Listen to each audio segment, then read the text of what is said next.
Hi, folks. This is Don Meissner, and I think the most important thing I can talk this week on the North Country Fishing Report is about ice fishing. Now, I've been spending week after week doing sports shows in the Northeast, but one of the things that always really surprises me as I talk to people in different areas is how important ice fishing is to them.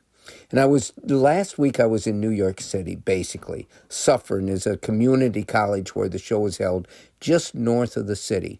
And I wouldn't think, that the people around New York City would be so into ice fishing. Where are they going to go? Is it their culture? Well, let me tell you, it really is their culture. And I find this with every single town that I go to in the Northeast. Ice fishing is it's a way of life. For outdoorsmen that love the outdoors, and it doesn't matter where you live, people are drawn, especially men, to the outdoors.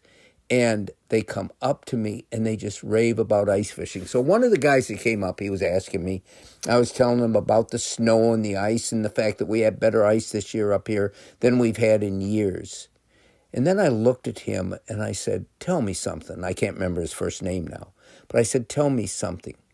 Why is it that you love ice fishing? Do you like it as much as fishing in the summer? He goes, I think even more. There's something about it, and it gets in their skin. And I think it's important for us to understand this, because essentially what I talk to you most of the time about is our summer fishing, because that is sort of the central theme of what we're trying to do in bringing people and families and groups to our area to take part in the fishing. And why? I've said it over and over and over again. It's because it's the one natural resource that we have that has not been affected by industry moving away, by the economy slipping. It's there, and we use it, and it can help us, especially in this time. And there'll be more about this later. But ice fishing is such a vital part of our outdoors life. And I think in the future, we maybe need to highlight it a bit more. There's a few negatives to this for me. For me, as a person that grew up fishing and never really ice fished as a kid. But I really feel that ice fishing puts our biggest examples of our species at the most risk. You know, the DEC and the Canadian outdoor programs restrict fishing for bass to protect them at a time when they spawn. Well, let me tell you, outside of bass, most all the fish that we have spawn in the winter.